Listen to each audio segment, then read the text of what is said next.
pas de love ñanco leer na nañ. salaamaaleykum chers internautes ñu am mbégte ak contentement di leen dalal fii ci Médina TV tey nag émission bi dafa génn ci beneen facette muy lan actualité bi lan la mooy ndeysaan non mood yi nga xamante ne des nañ ci géej gi ngir lan bëgg un lendemain meilleur teral seen yaay teral seen papa teral seen famille xam nga affaire bi nekk affaire boo xamante ne actualité te vraiment métti na Sénégalais yëpp ñu am mbégte nag ak contentement di ci dalal Habib Blanc un jeune trop pertinent bu dëkk ici à la Médina Habib ñu ngi lay nuyu di la ziar. waaw gars yi maa leen di ziar di leen nuyu di nuyu famille internaute yëpp waaw parce que tey aussi fi ngeen ma fekk nii c'est quelque chose de vraiment tey affaire bu métti la et surtout aussi actualité bi aussi de nekkul benn affaire boo xamante ni dañ ko war a fowee c'est un phénomène vraiment intéressant quoi ñu war ci waxtaan en tant que jeune quoi. waaw Habib gis nañ tout récemment dañ ci am bon d'après li ñu réclamé dañ ne 480 morts ci li ñu wax mu metti Sénégalais yëpp ba ñu def xam nga journée de deuil national xam nga ñu gis ne affaire dafa mel ni état bi da ko xaw a jël à la légère xam nga sunu doom yi nga xamante ne dañ des ci géej gi état bi waxu ci defuñu ci li nga xamante ne mooy li war defuñu ci li nga xamante ne moom la peuple bi di xaar ci ñoom boo xoolee population bi la gën a métti je me dis que sax que ñi nga xamante ne ñooñu jiite tey nan nga jàngatee si situation boobu Habib. waaw bon affaire bi mënul bañ a ñàkk métti état bi mën na leen métti en silence parce que aussi tey aussi nga jóg gis sa jeunesse aussi du sombrer à la mer pour trouver un lendemain meilleur te souvent mooy li may wax booy mënoo leen critiquer parce que ki nga xam ni aussi dafa toog gis ni aussi dafa war a tekki jóg pour dem jaayante pour trouver un lendemain meilleur kooku xas ko yombul. état bi aussi notre problème en est que boobu ba tey waxu ci sànniwu ci kaddu kon mën nañ jàpp ni daf leen mettre en silence et en plus aussi raison de plus bëggoon nañu xam jeunesse bi aussi lan la leen état bi di préparer par rapport ak tey li nga xam ni mi ngi am ci dëkk bi parce que par chiffre si chiffre dañ nekk 480 morts la mais mën nañ jàpp ni mën na ëpp lool te ëpp na loolu quoi et en plus war nañu xam ni suñu ay frères lañu suñu ay sœurs ñoom ñoo nekk ci gaal gi bon pratiquement nag mool yi ñoo ko diriger et li tax mool yi diriger ko aussi c'est ça le problème loolu la ñu war a xool lan la parce que bu dul mool yi gars yi duñ dem te majorité bi dem ay mool lañ te ñoom ñooy débouché ji aussi ay clients yi ñu ci booleel pour mën leen yóbbaale. bon Habib doguma la damay ñëw ci loo xamante ne actualité la aussi parce que gis nañ ne bon Macky Sall dafa renouveler xam nga benn contrat de pêche avec les Européens comprendre nga Habib tey bu fekkee mool yi ñoom ci géej gi la ñu yaakaar pour am as tuut indi bokk ak seen njaboot ak ñi ci xaj tey bu fekkee jën yooyu dañu nar a signé partenariat boobu te ne européens yi dañuy am bon accès di ñëw di napp suñu dëkk pour yóbbu ko bitim réew loolu compliqué na quoi. waaw mais c'est compliqué parce que mi ngi la commencé indil ay problèmes internes yoo xamante ni avec ta jeunesse parce que ñoom it gisatuñ seen bopp ci géej bi en plus c'était pas le moment pour renouveler c'était pas le moment quoi c'est que Macky c'est le président de tous les Sénégalais et minimum aussi on lui doit du respect il a man ci moment yi nii gisuma woon lu tax mu war ko renouveler muy première chose bon la deuxième chose en est aussi voyage bi aussi c'était pas le moment quel que soit Alpha parce que mooy li ñuy wax rek mënoo am say doom aussi ñu nekk ci métit dëkk bi nekk en deuil et en plus le pays est en train de sombrer gravement parce que tey mën nañu wax ni problème bi géej gi dëgg la parce que y a des morts s'il y a des morts y a problème mais le pays est en train de sombrer partout et tey boo xoolee jeunes yi ñooy sombrer wu ci délinquance bi jeunes yi ñooy sombrer wu ci homosexualité bi ci lesbienne bi et en plus suñu famille dem nañu ba perdre seen valeur te loolu yëpp dafa am lu ko créer peut-être on a eu la chance de voir que ni tey clandestine bi gaal gi mooy problème bi mais problème bi actuellement mi ngi ci biir dëkk bi te liy ram aussi si ñax bi la jëm quoi man je me dis que ni c'était pas le moment de voyager et c'était pas le moment de renouveler mais en même temps aussi c'était pas le moment de partir en France parce que Macron il a touché le cœur des musulmans.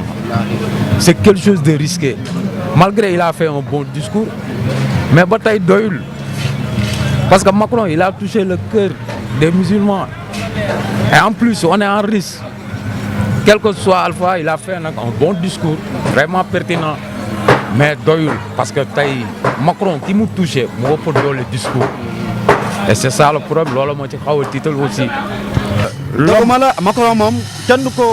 ko baal ci àdduna képp kuy jullit gëm Seydina Mohamed bëgg ko doo ko baal. Non. parce que comme ni nga ko waxee il a touché le cœur de tous les musulmans lu toll ni sunu yonent ak fu ñu toll ki yàlla sàkk mu ne ko yow yaa gën ñëpp. non vraiment kooku boo ko laalee rek. Non, kooku c'est risqué en monde islamique. C'est risqué de partir là-bas en monde islamique. Macron actuellement c'est un homme qu'on doit éviter dans tous les sens. Dans tous les sens quoi. Habib damay ñëw ci jeunes yi ba tey ñu ngi ci jeunes yi actualité la mais pour yow personnellement en tant que jeune est-ce que gis nga ne jeunes yi sant nañ fi seen bopp parce que tey gars yi ragaluñu quoi personnellement xam nga tey ku la tàggu doo ko digal ku ci tàggu sa papa sa yaay wala sa xarit du la ko digal mais jeunes yi aussi xam nga dafa metti ngay xool sa yaay bëgg ko defal wala bëgg a taxaw sa papa wala bëgg a taxaw sa soxna wala sa famille yoruloo dara xam nga ñu gis ne aussi bon mal gouvernance bi xam nga mu ngi dem de plus en plus quoi. Bon côté boobu jeunes yi duñ la parce que ki la tàggu wax ki la yëgal dafa am différence. mais jeunes yi bu ñuy def dara duñ la tàggu duñ la yëgal parce que ci lañ jëm aussi kumpa la te dans la vie lépp loterie la xam nga gaal gi tey mënoo toog ak jeune ne ko bul dem parce que am na ñu yegg adduna lépp kumpa la tey nit a ngi jàng toute sa vie génn université yor ay diplôme et jusqu'à présent il n'arrive pas à devenir quelqu'un kon kooku dafa dox ci kumpa ba yegg foofu tey booy jël gaal gi aussi seen ngëm-ngëm mooy dañuy yegg yow miy jàng aussi sa ngëm-ngëm mooy sa jàng aussi dina la permettre demain nga doon quelqu'un même ci côté ouvrage ak partout adduna loterie la dina am nag ñu ciy gagné dina am ay perdants mais c'est dur parce que dans la vie aussi jeunesse sénégalais bonuñu jeex aussi dafa metti pour ñu gis ko te état moo leen war a permettre ñu mën ci jot parce que tamit nga nekk ci benn affaire pendant des années di wër di jeex sentiroo ci sa bopp loolu day dem ba mujj gi da lay ridiculiser loo. Habib doguma la boo xoolee am na ay jeunes diplômés yoo xamante ne sax dañuy jël gaal gi aussi du mool yi du xam nga bëri na quoi. non gaal gi am na ku ne. waaw gaal gi am na ku ne bu ñu waxee te yàlla tax rek am na ku ne parce que jeunes yi maanaam opportunité bi yóbbul ci ñoom maanaam xel mee ngi fi xam-xam mee ngi fi mais li leen war a accompagner moo fi nekkul et l'état aussi moo leen war a accompagner war leen mën a yombalal affaire yi. waaw Habib ci état boobu damay ñëw ci loolu parce que dañ tegoon benn système pour jeunes yi xam nga ñu ne DER financement la boo xamante ne dañ koy séddale jeunes yi mais financement boo xamante ne pour man bu ci jeunes yi jotoon tey duñu xalaat di jël ay gaal parce que tey jeunes yëpp koo ci laaj leen na benn objectif la am pour dimbali famille am man bon booy yi du mu leen blâmer de mais peut-être bon état bi rôle bi mu waroon joué dëggantaan njaay ci jeunesse bu ko joué woon booy yi duñu xalaat ay dem financement boobu aussi da nga koy dégg ni doo comprendre. problème mu DER boobu ngay dégg commencé woon na quoi bon je ne sais pas nag lu tax ñu dagg ko mais commencé woon na mais buñ la expliquer il faut que ñu éviter benn affaire entre pouvoir et opposition il faut que ñu éviter bu ma farul ci yow du ma la dimbali. Macky actuellement c'est le président de tous les Sénégalais que ñu nangu ko ou pas actuellement responsabilité yëpp képp kuy Sénégalais responsabilité yi ci loxoom la nekk mais tey bu ñu demee ba dëkk aussi mu am ay favoris comme quoi que ni boo farul ak man tey am na loo xam ne du ma ko mën ci yow problème day taxaw président maanaam dafa war a tëddee njaaxaanaay et problème mu DER boobu aussi man je me dis toujours que ni à chaque fois ñoom di am nañu proposition mais du am suivi amul benn suivi mooy tey problème mu DER boobu noonu dëgg la mënoon na dimbali jeunes yu bari mais amul suivi tey ñoom seen bopp bon est-ce que xam nañ ñi am ak ñi amul est-ce que tey niñ ko waxee woon ne dañ la abal temps mais di nga rembourser temps est-ce que après loolu aussi am na suivi parce que tey bu dee Fada dafa bokk au niveau de l'APR ñu jël njabootam jox leen bon bàyyi njabootu keneen mais tu es en train de créer une frustration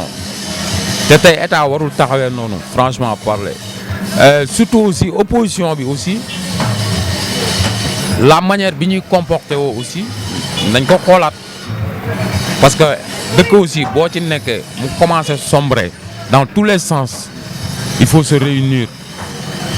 ñu bàyyi intérêt personnel yi jéem a xool intérêt commun parce que aussi on est en train de voir un pays qui est en train de sombrer de petit à petit et man opposition bi ñu ngi continuer la manière bi ñuy doxee muy politique pouvoir bi aussi tamit peut-être mi ngi jéem a dund ignorance bi et loolu c'est quelque chose de dangereux dans un pays réew dafa am fu muy toll il faut que ñu booloo unir force yi xam ni lii di ram ci ñax bi la jëm et ça n'arrange personne parce que gaal gi aussi malgré tout touché na ñëpp mais ku ci amoon frère wala sœur am na loo xam ne doo ko tal te dafa jot aussi pour que ñu unir dajaloo waxtaanee mbir mi arrêter politique bi gëm ni Sénégal actuellement mi ngi commencer perdre ay valeurs am parce que quand je te dis que ni le pays est en train de sombrer mon frère il y a plus des milliers de jeunes yoo xamante ni sont sombrés dans le banditisme les femmes qui sont en train de perdre leur valeur tey de 17 à 35 ans ñoo nekk ci kaso bi tey nga calculer lesbiennes yi homosexuels bi mon frère le pays va mal et il faut que ñu unir arrêter yu bari il faut que qu'on arrête certaines choses quoi il y a trop de choses qu'on doit arrêter dans ce pays jéem a unir force yi jéem a trouver solution pour un Sénégal de demain et il faut penser au futur et actuellement man mënuma di dund Sénégal bëgg a penser sama bopp kon damay égoïste mais tey war naa am xalaat ci sama njaboot et comment tey lan laa leen war a mën a liggéeyal pour que demain ñoom mu nekk seen jumtukaay yu dëgër ba yu bari tey ñu bañ ci dugg et si ça continue comme ça on va tous tomber. mais Habib boo xoolee tey la jeunesse est l'avenir de demain certes comprends nga tey boo xoolee tey président bu faloo jeunes yi ñoo ko fal quand je dis jeunes yi ñoo ko fal boo xoolee 80% yëpp jeunes yi ñooy dem voter yaa may dégg léegi jeunes yooyu bu fekkee dañuy xaar dara ci état en retour ñoom li ñuy xaar gisuñu ko mais Habib loolu catastrophe lay andi Habib. yaa je te dis catastrophe bi mooy li ma la wax c'est pas le moment de critiquer mon frère ce n'est plus le moment de critiquer di wa def li wala di wa def lële un jour ou l'autre on va tirer un bilan et on va voir mais c'est le moment de s'unir am na loo xamante ni boo amee il faut tirer une leçon parce que mënuñu tabax dëkk pour un lendemain meilleur ba pare bëgg ko tabax ci ay tiraillement. mais Habib comment on va s'unir dans ces conditions tey mooy lim la fi dëkk bi toll la tu l'as souligné tout à l'heure tey ki nga xamante ne moo jiite ñëpp muy kilifa ñëpp à nos jours ci kayit muy président Macky Sall par exemple léegi dëkk bi fu mu toll moom bu fi bàyyee dëkk bi dem ay France tout récemment aussi France dëkk boo xamante ne seen président dafa taxaw xas suñu yoonante xam nga yooyu yëpp Habib c'est un peu compliqué. non c'est mon frère actuellement tout est compliqué ici et comment tout est compliqué mais il faut essayer de le rendre possible plus facile ça peut être bu ñu toog di ko teg ci ay critiques parce que il suffit que de critiquer tu es en train de subir des conséquences et on va continuer de subir des conséquences pendant quand actuellement mooy li ma la wax ce que Macky a fait de bien ou bien de mal il faut tirer une leçon et essayer d'avancer avec ça Man, je tends la main à tous les Sénégalais, opposition, pouvoir, nous devons réunir forces avant de s'incliner. Parce qu'on va s'incliner si on continue comme ça. Parce que vous ni de gaz, ni du soul, il y aura problème. Mais quant à le président, c'est le président de tous les Sénégalais. Nous ne pouvons pas nous diaboter. Avant tout, nous devons aussi, nous jeunesse. Parce que nous avons besoin de lui. Nous avons besoin de lui. yow doguma la en tant que jeune noo gisee politique am. Bon, politique, moi, il faut que tu politique, tu peux pas, actuellement, il faut le régner, quoi. Il faut qu'on soit droit au but. Il faut qu'on soit droit au but. Ce n'est plus affaire de n'importe problème politique, ou le problème opposition, ou le problème Kenan. Il faut que nous voyons politique. Actuellement, il y a des politiques qui sont bourrées. Parce que si la paire continue de faire de la politique, l'opposition continue de faire de la politique, l'ignorance est bari ci yenn yi manquement yi day yok tay dañu wara xol fan mo am manquement ñu renforcer fa dolel ko dolel jeunes yi xol lan moy sen problème geej bi boudé dañuy signer un accord mais accord bi favori bi aussi ne féto ci ñun parce que même bu accord mënul ñak nañu fexé ba tay li nga xamni moy faveur bi féto envers nous boy di dem geej di ci gis sen bop mais sans que tu l'as dit c'est dur nga bëgg nga nek mak tollu ci defo c'est dur nga yewo ci kër aussi tamit mo am ben manque de considération parce que tout humain tamit confondu rek bëggul ku ko manque de considération parce que manque de considération c'est plus qu'un insulte et tay actuellement jeunesse bi aussi dañuy dund lolu envers leur quartier parce que sen ñak mo dem ba mujj gi tay ji aussi bon mo leen di ridiculiser lo parfois ñuy def sax acte yo xamanteni waruñu ko def sen ñak moy dem ba leen di duggal ci lo xamanteni xamuñu ko mais lolu safara bi amna mais pour mu safara il fallait que ñu waxtané ko dëkk bi ci sen walu bop tok waxtané ko ñi yalla dimbali ñu nekk ci kaw waxtané ko trouver ay solutions meilleures pour les jeunes parce que jeunesse moy deug te jeunesse bu sombre dara desatu fa kon tay y a des choses yo xamanteni buñ ko waxtané wul rek il y aura une erreur et en plus buñ ko bëggé waxtané aussi ci ay tiraillement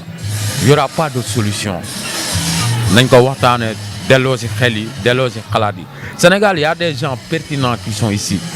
il y a des gens pertinents amna ay nit yu fi nek yalla dimbali ñu yor xel yor xam-xam té ñoñu aussi il fallait que ñu jëm leen gis ñu trouver ay solutions envers les jeunes et il faut travailler avec les jeunes il faut faire la politique avec les jeunes sont très importants té jeunesse sénégalais dafa am chance ñun dañu am chance parce que amna jom bu nek ci ñun amna caractère bu nek ci ñun moy boy yi dem yëpp demuñu pour sanku demuñu tay pour dund fa lenen mais dañ dem pour gagner leur vie et pour gagner leur vie c'est pour gagner leur vie de leur famille et tay degré ñak yi degré dafa am ñak dafa am par degré mon frère tay amna ñoo xamanteni ils n'ont rien amuñu dara et quand tu vois le moment du Covid da ngay gis nit nga koy may saabu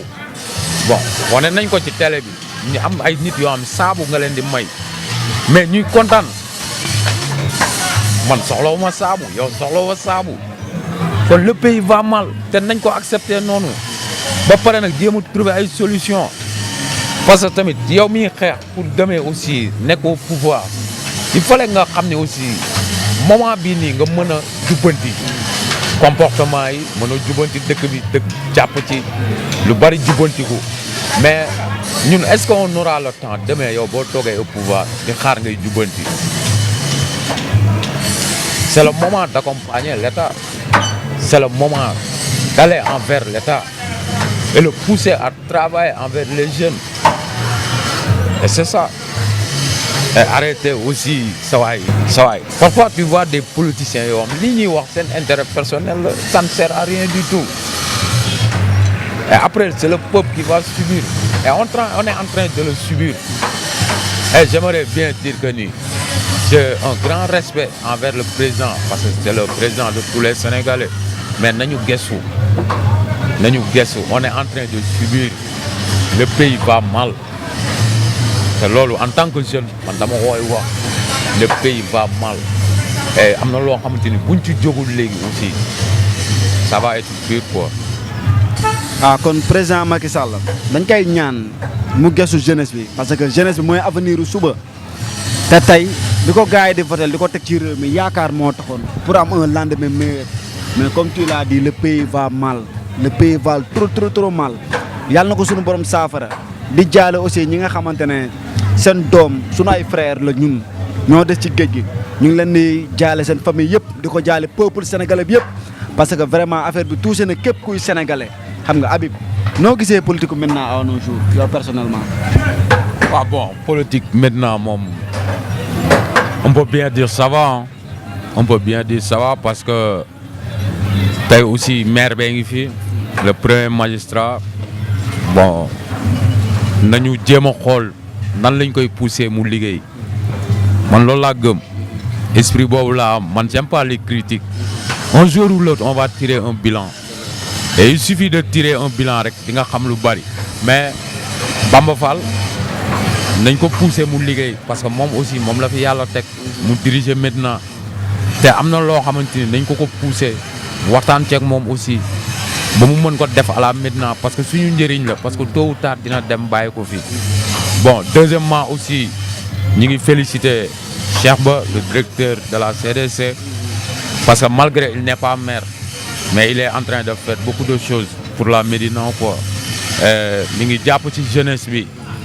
à chaque fois mi ngi waxtaan ak jeunesse bi mi ngi leen di jéem a gëmloo dañu war a préserver seen digne bon surtout aussi ci côté social mi ngi ciy jàpp bu baax quoi waaw te loolu moom nit ki moom bu defee lu baax il faut le féliciter quoi bon kon je me dis que ni à la maintenant ça va quoi sant quoi. waa Habib l'émission tire à sa fin xam nga li duuf ci nag bi xaju ci cin wi waxtaan bi yàgg na neex na. bëggoon nañ mu gën a soli mais malheureusement temps bi permettre ñu ko lan ngay tàggatoo. bon li may tàggatoo rek mooy je suis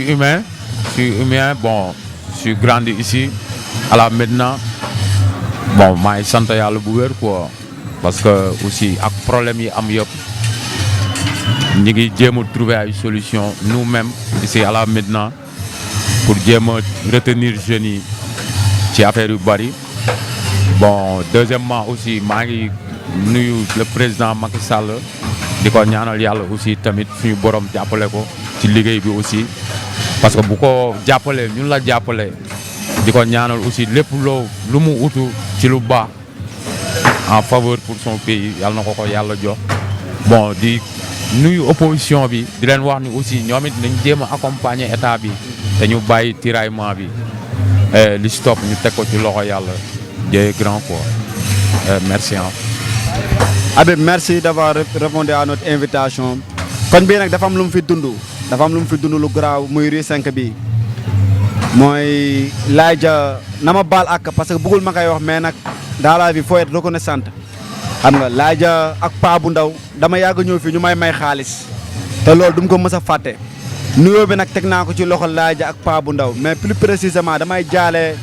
ñetti nit ñoo xamante ne fii lañ doon nekk ci koñ bi muy Birike yàlla na ko yàlla yërëm Kamu yàlla na ko yàlla yërëm ak Bernard Assef yàlla na leen yàlla yërëm fi ñu nekk mu gën a leen fi ñu jugee parce que fii lañ nekkoon ci koñ bi muy rafet nuyu naa waa Rue 5 gi yëpp sans exception maa ngi bëggee Buya di bëggee Papa di bëggee képp koo xamante ne yaa ngi ci rue bi di jaay yàpp dina wax ne peace and love à très bientôt. Fada love ñanco leer na nañ